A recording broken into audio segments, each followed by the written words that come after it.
Roma 3 ayat 21-26. Manusia dibenarkan karena iman. Tetapi sekarang, tanpa hukum Taurat kebenaran Allah telah dinyatakan, seperti yang disaksikan dalam kitab Taurat dan kitab-kitab para nabi, yaitu kebenaran Allah karena iman dalam Yesus Kristus bagi semua orang yang percaya, sebab tidak ada perbedaan. Karena semua orang telah berbuat dosa dan telah kehilangan kemuliaan Allah, dan oleh kasih karunia telah dibenarkan dengan cuma-cuma karena penebusan dalam Kristus Yesus. Kristus Yesus telah ditentukan Allah menjadi jalan pendamaian karena iman dalam darahnya. Hal ini dibuatnya untuk menunjukkan keadilannya, karena ia telah membiarkan dosa-dosa yang telah terjadi dahulu pada masa kesabarannya. Maksudnya ialah untuk menunjukkan keadilannya pada masa ini, supaya nyata bahwa ia benar dan juga membenarkan orang yang percaya pada Yesus.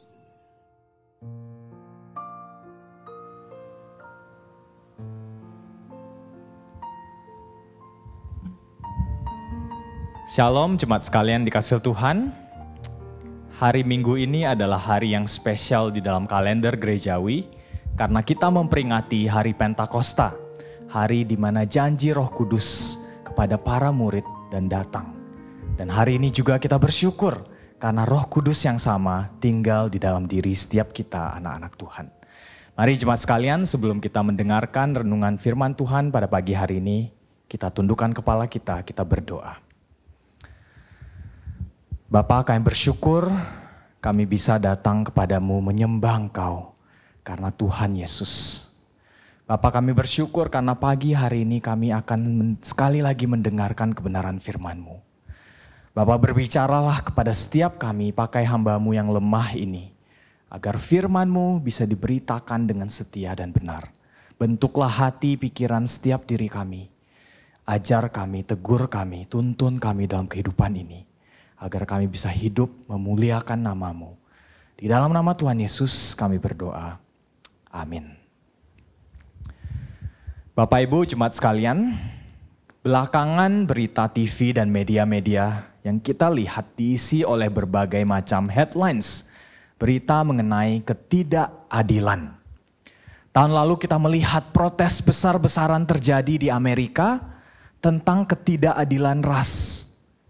Awal tahun ini banyak sekali dibahas di media tentang ketidakadilan distribusi dan penyediaan vaksin antara negara yang kaya dan negara yang miskin. Dan baru-baru ini kita juga membaca berita tentang terjadinya ketidakadilan protes atas pembagian batas dua negara di jalur Gaza. Atau bahkan di setiap harinya kita banyak mendengar, kita banyak melihat berita-berita lokal tentang ketidakadilan hukum yang terjadi di sekitar kita. Saudara, membaca berita tentang ketidakadilan itu memang seringkali membuat kita naik darah atau perasaan tidak enak di dalam hati kita. Kenapa? Karena konsep keadilan adalah sesuatu yang sebenarnya tertanam di dalam diri setiap kita sebagai manusia. Bahkan sejak kita kecil. Saya ingat tahun yang lalu anak saya yang paling kecil, Joel, protes. Dia protes katanya, it's not fair. Kenapa? Karena jumlah sereal di dalam mangkuknya itu lebih sedikit daripada kokonya. It's not fair.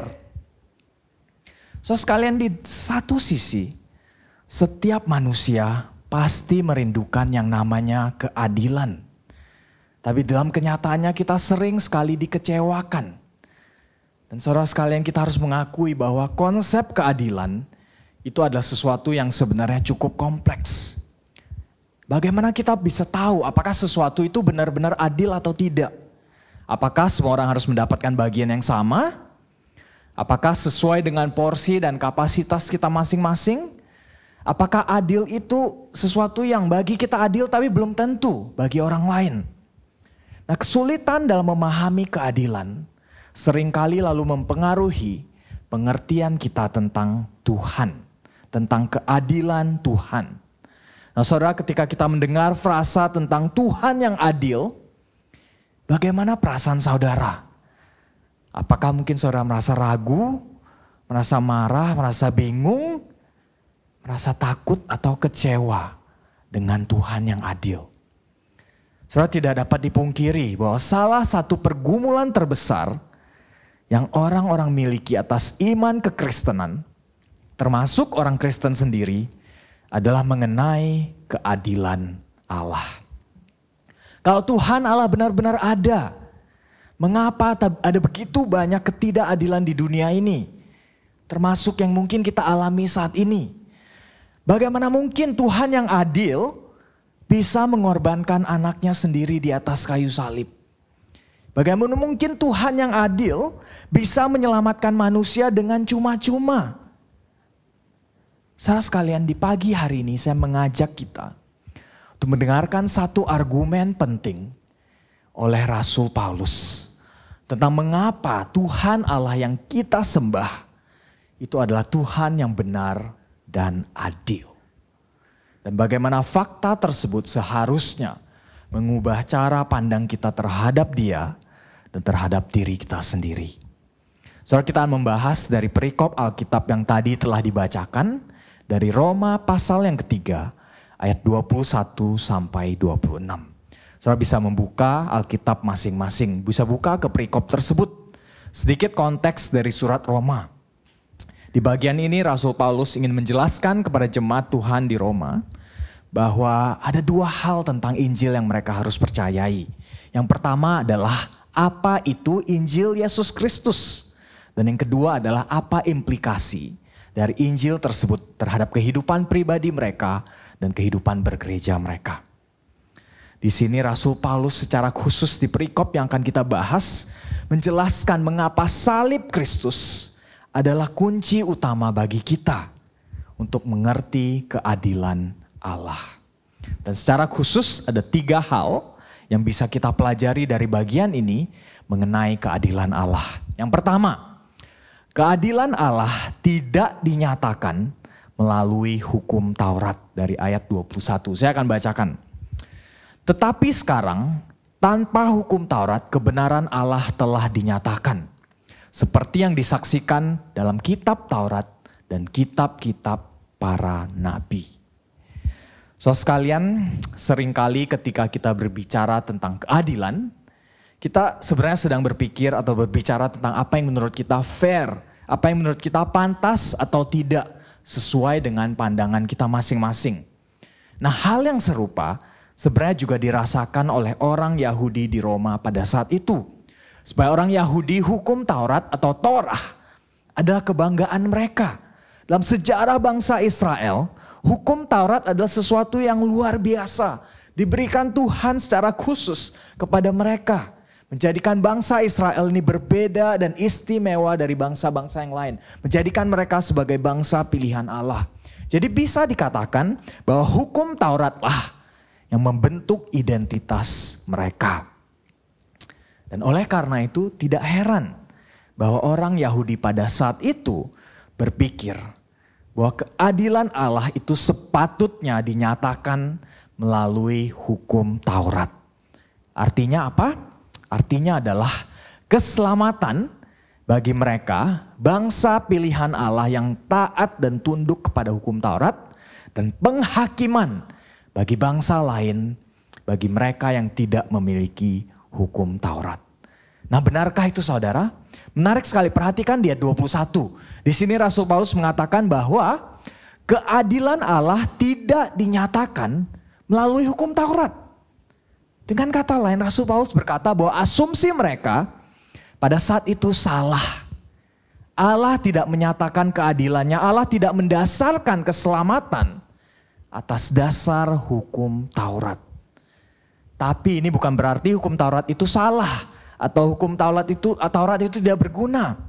Di ayat 21b perhatikan, justru Rasul Paulus berkata peran dari kitab-kitab Taurat dan para nabi adalah untuk menyaksikan keadilan Allah.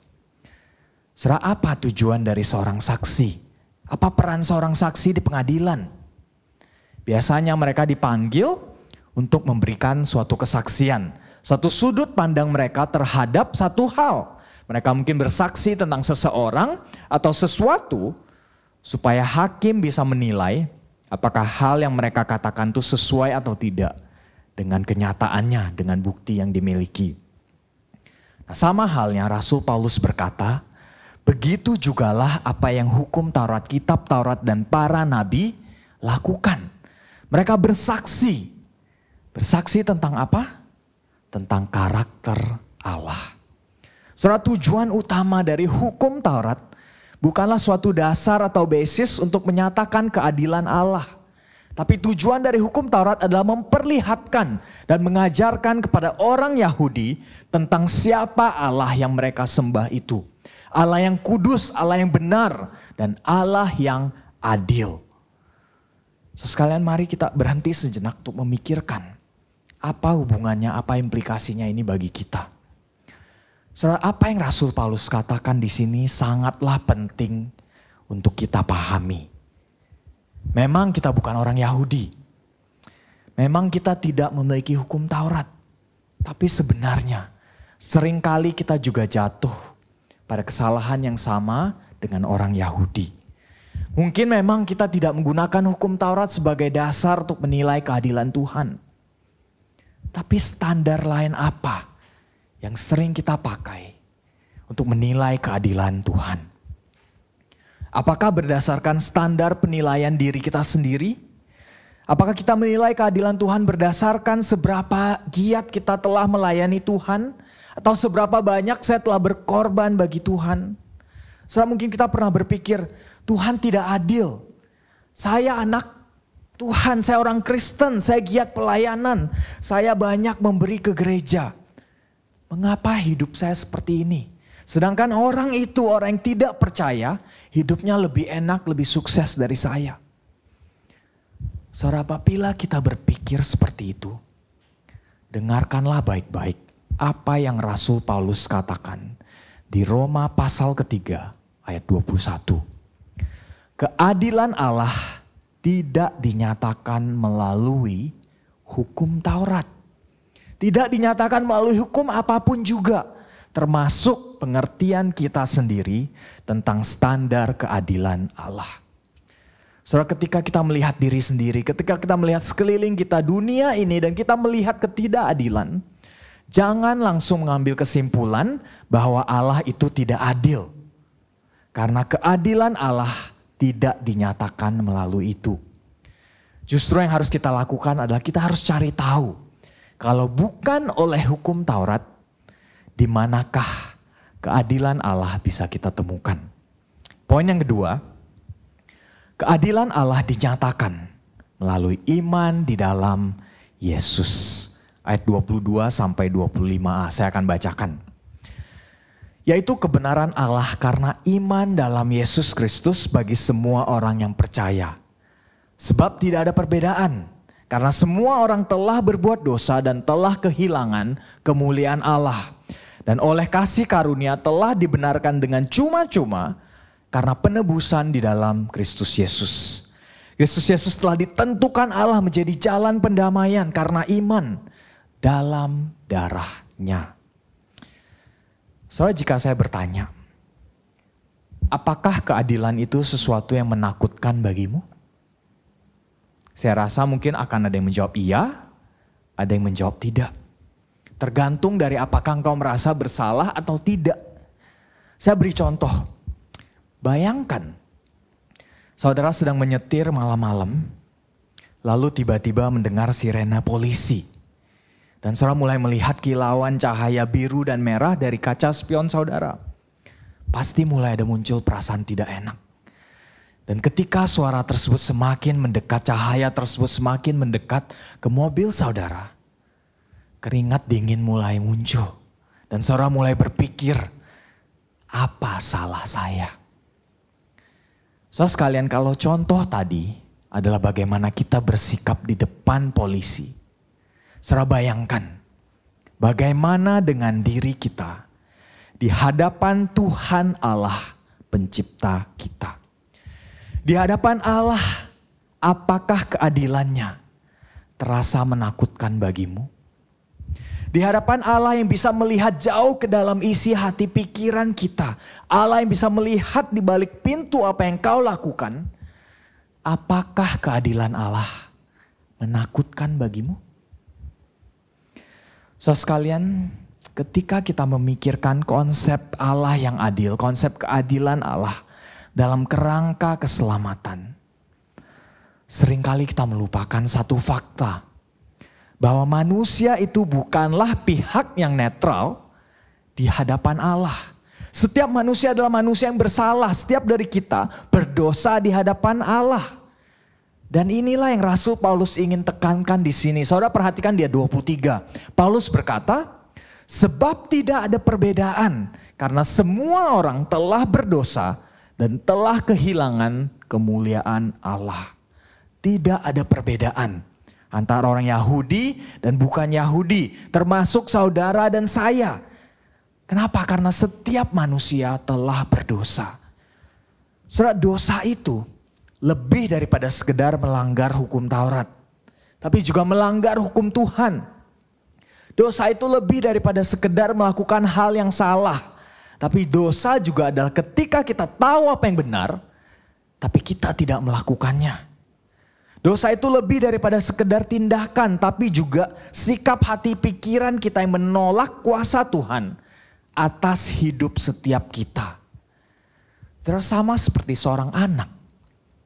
Terlepas dari seberapa suksesnya dia, seberapa baiknya dia dipandang oleh teman-temannya atau masyarakat, seorang anak tetap adalah seorang anak yang durhaka apabila ia membenci, menolak, dan mengabaikan orang tua yang telah membesarkan dia, orang tua yang telah mengasihi dia. Saudara, begitu jugalah setiap manusia di hadapan Allah. Tuhan Allah yang telah menciptakan kita, yang memberikan kita kehidupan, yang mengasihi kita, yang memberikan kita segala sesuatu yang kita butuhkan, telah kita tolak dan kita abaikan. Serta terlepas dari seberapa baik kita di mata kita sendiri atau orang lain, kita tetaplah manusia yang berdosa. Dan sadarkah kita, saudara sekalian, kalau kita benar-benar mau menuntut keadilan Allah, maka sebenarnya apa yang seharusnya terjadi haruslah begini. Bukan setiap manusia harus diselamatkan, tapi justru setiap manusia harus menerima hukuman yang pantas atas dosa-dosa kita. Dan oleh karena itu sebenarnya ketika Rasul Paulus berkata di ayat 21 sebelumnya, bahwa keadilan Allah tidak dinyatakan melalui hukum Taurat, sebenarnya ini adalah kabar yang baik bagi orang Yahudi dan bagi kita pada saat ini. Sejarah kegagalan bangsa Israel untuk hidup di bawah hukum Taurat menunjukkan seberapa jauhnya mereka dari standar kebenaran dan kekudusan Allah. Dan bukan hanya orang Israel, kita, begitu juga dengan kita. Kegagalan bangsa Israel adalah suatu gambaran akan kegagalan kita sebagai manusia di hadapan Tuhan. Saudara, apabila keadilan Allah dinyatakan dan ditegakkan melalui hukum Taurat, cilakalah kita. Tapi ada cara yang lain. Ada jalan lain yang Rasul Paulus katakan. Perhatikan ayat 22, Rasul Paulus berkata, kebenaran Allah karena iman dalam Yesus Kristus bagi semua orang yang percaya. Saudara, kata kebenaran di ayat 22 adalah kata yang sama dengan kata keadilan di ayat 21. Atau righteousness dalam bahasa Inggris, dia dikaiosune dalam bahasa Yunani. Kata yang sama. Dengan kata lain, Rasul Paulus berkata bahwa keadilan dan kebenaran Allah tidak dinyatakan melalui hukum Taurat, tetapi melalui iman di dalam Kristus Yesus. Saudara, hukum Taurat menyatakan kepada kita bahwa standar Allah yang benar dan kudus itu tidak bisa dicapai oleh manusia yang berdosa. Tapi iman kepada Yesus menyatakan bahwa manusia yang berdosa seperti saudara, seperti saya, bisa dinyatakan benar dan kudus di hadapan Allah. Saudara, mengapa Allah memilih jalan ini?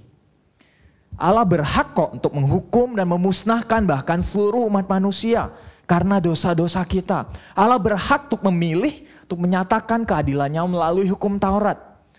Tapi kenapa ia memilih jalan ini? Tidak ada alasan yang lain selain karena kasih karunia-Nya. Perhatikan ayat 25a.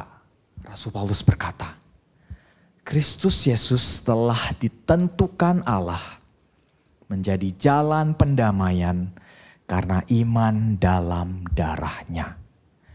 Di dalam karunia-Nya, Allah telah menentukan dan menetapkan Yesus sebagai jalan pendamaian untuk mendamaikan manusia dengan Allah.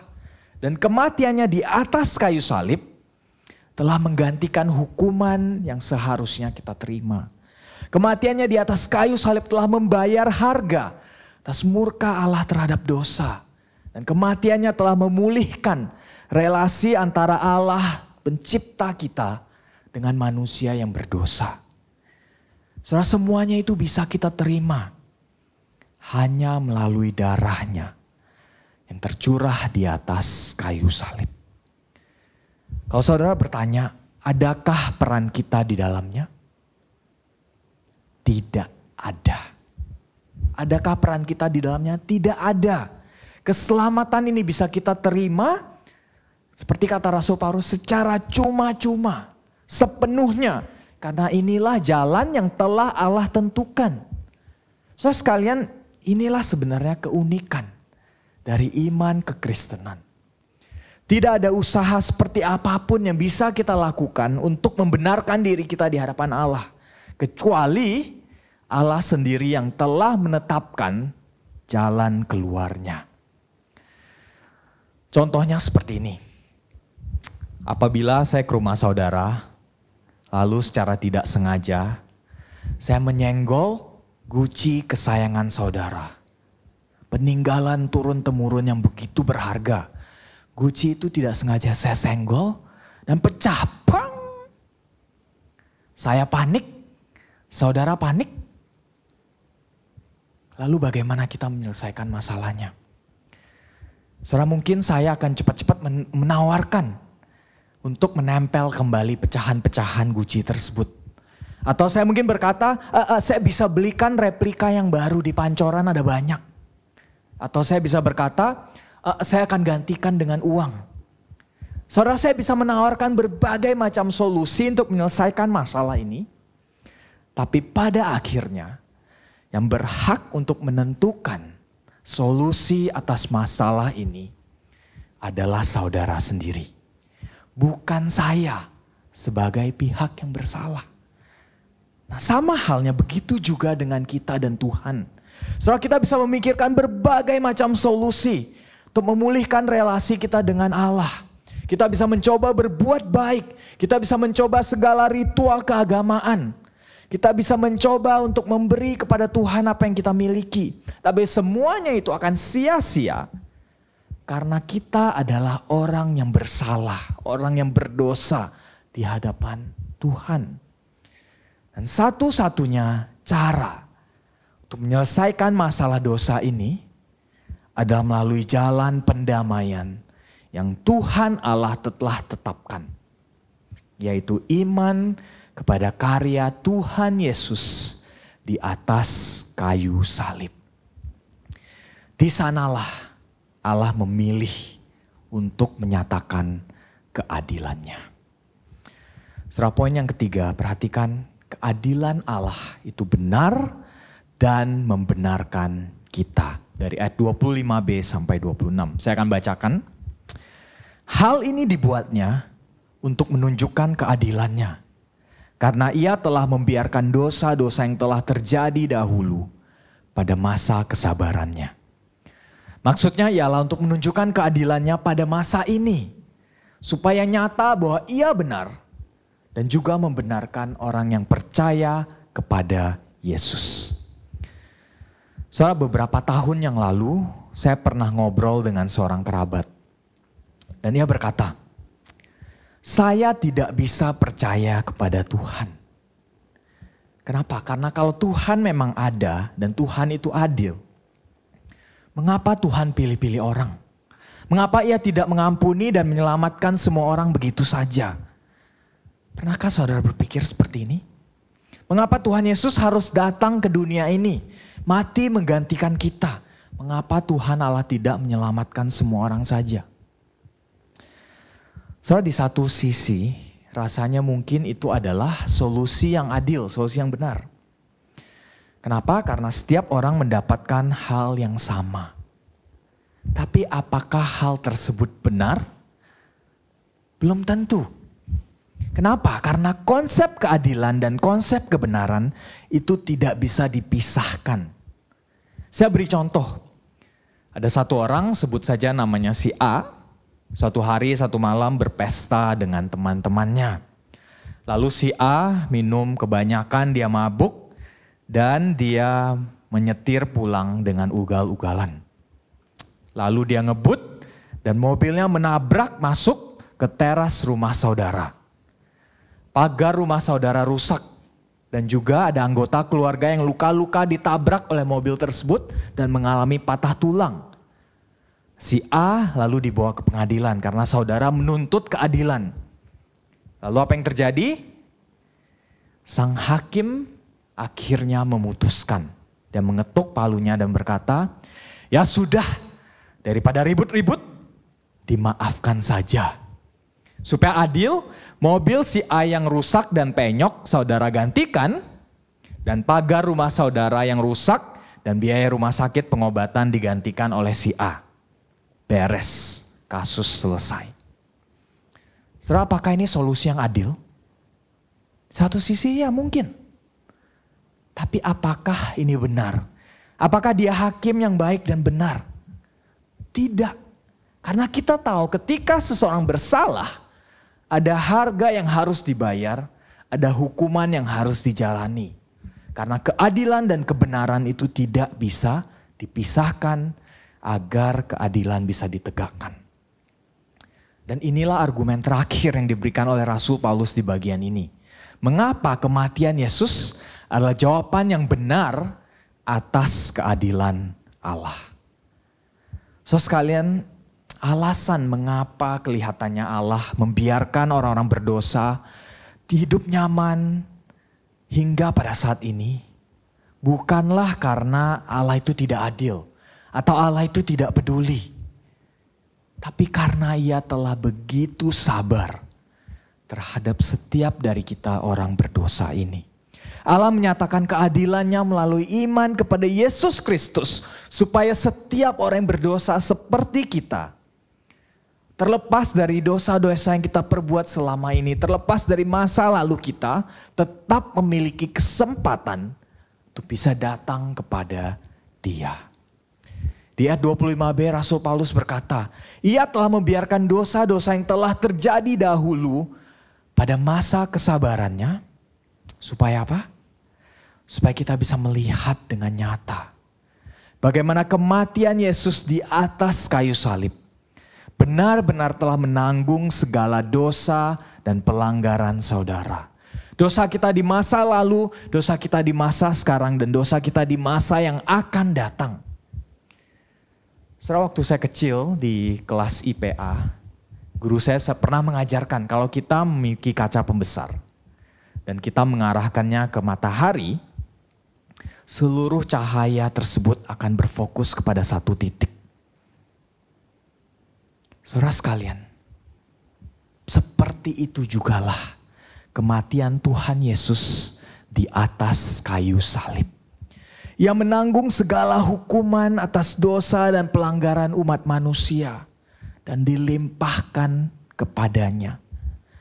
Saudara, ketika kita melihat Tuhan Yesus di atas kayu salib, sering kali kita berpikir bahwa Yesus adalah korban, Dia adalah victim atas dosa-dosa kita. Tidak, saudara. Tuhan Yesus bukan korban, bukan victim, karena Yesus yang merupakan pribadi kedua dari Allah Tritunggal, Sang Allah Anak itu sendiri, di dalam kerelaannya mengambil inisiatif untuk datang ke dunia ini, menanggung hukuman atas dosa dan pelanggaran yang kita lakukan. Dan itulah kasih yang sejati. Ketika seseorang mau mengorbankan dirinya, bukan hanya untuk sahabatnya, tapi juga untuk musuhnya sekalipun. Tuhan Yesus tidak berkorban dengan mengeluh Dia tidak merasa terpaksa atau menggerutu. Ia sanggup dan ia mau. Dan ialah Yesus, Tuhan dan Juru Selamat kita satu-satunya. Tahukah kita saudara, ada satu hal yang lebih luar biasa lagi. Perhatikan argumen Paulus di ayat 26. Kematian Yesus bukan hanya menyatakan keadilan Allah, tapi juga membenarkan kita. Supaya apa? Supaya setiap dari kita yang percaya kepadanya tidak lagi perlu takut menghadap keadilan Allah. Kita dinyatakan benar melalui darahnya. Kita disucikan melalui darahnya. Keadilan dan kebenaran Allah yang dinyatakan melalui iman di dalam Yesus Kristus bukan hanya menyatakan bahwa Allah itu adil dan benar, tapi juga membenarkan setiap dari kita yang percaya kepadanya. So sekalian, di pagi hari ini kita telah melihat secara singkat mengenai keadilan Allah. Kita telah melihat 3 hal penting. Bahwa keadilan Allah tidak dinyatakan melalui hukum Taurat. Keadilan Allah dinyatakan melalui iman kepada Yesus, dan keadilan Allah itu benar dan membenarkan kita. Saudara, saya tidak tahu bagaimana perasaan saudara ketika mendengar tentang Allah yang adil. Tapi saya berharap setelah kita mendengar apa yang Rasul Paulus jelaskan mengenai keadilan Allah, saudara, kita bisa meresponinya dengan 3 cara. Pertama, bersyukurlah. Kita yang begitu berdosa dan pantas untuk menerima murka Allah, kita harus bersyukur. Karena Allah memilih untuk menyatakan keadilannya bukan melalui hukum Taurat, tapi melalui iman kepada Yesus. Yang kedua, saudara, kita meresponi dengan satu keyakinan. Bahwa karya keselamatan Yesus itu cukup untuk membersihkan dan menyucikan kita. Untuk menyatakan kita benar 100% di hadapan Allah. Kebenaran Injil mengingatkan kepada kita bahwa karya Yesus di atas kayu salib bagi setiap kita yang percaya telah membuat kita benar di hadapan Allah. Saudara, terlepas dari bagaimana perasaan hati saudara saat ini, terlepas dari seberapa kita jijik melihat diri kita sendiri, pandanglah kepada salib Kristus dan yakinlah apabila engkau beriman kepadanya, keadilan Allah tidak harus menjadi sesuatu yang menakutkan bagi kita. Dan yang terakhir, saudara, berharaplah sepenuhnya pada keadilan dan kebenaran Allah. Allah yang kita sembah, Allah yang kita kenal bukanlah Allah yang tidak adil. Ia tahu apa yang Ia lakukan, walau kita tidak mengerti sepenuhnya. Allah telah begitu sabar, begitu baik terhadap kita, walaupun terkadang kita tidak bisa merasakannya. Saudara, jangan sia-siakan kebaikan dan kesabarannya. Akan datang suatu hari yang telah Allah tetapkan, di mana setiap dari kita akan mempertanggungjawabkan keputusan kita. Dan percayalah, Ia benar dan Ia adil. Pertanyaannya, saudara, apakah engkau mau percaya kepadanya? Mari kita berdoa. Bapa, di pagi hari ini, sungguh kami diingatkan sekali lagi bahwa Engkau adalah Allah yang benar, Engkau adalah Allah yang adil, dan Engkau menyatakan kebenaran-Mu melalui karya Tuhan Yesus di atas kayu salib. Bapa, kami yang berdosa ini seringkali kami lupa. Kami datang kepadamu menuntut keadilan, tapi kami lupa bahwa kami adalah manusia yang berdosa. Bapa, seringkali kami melihat Tuhan Yesus dan karyanya, dan kami lupa bahwa pengorbanan yang begitu besar bagi kami telah membenarkan setiap kami di hadapan-Mu. Bapa, di pagi hari ini, bekerjalah melalui Roh Kudus-Mu dalam diri setiap kami. Yakinkan kami sekali lagi akan kebenaran-Mu. Yakinkan kami sekali lagi akan keadilan-Mu. Dan ajar kami untuk bisa berharap penuh kepada-Mu. Di dalam nama Tuhan Yesus kami berdoa. Amin.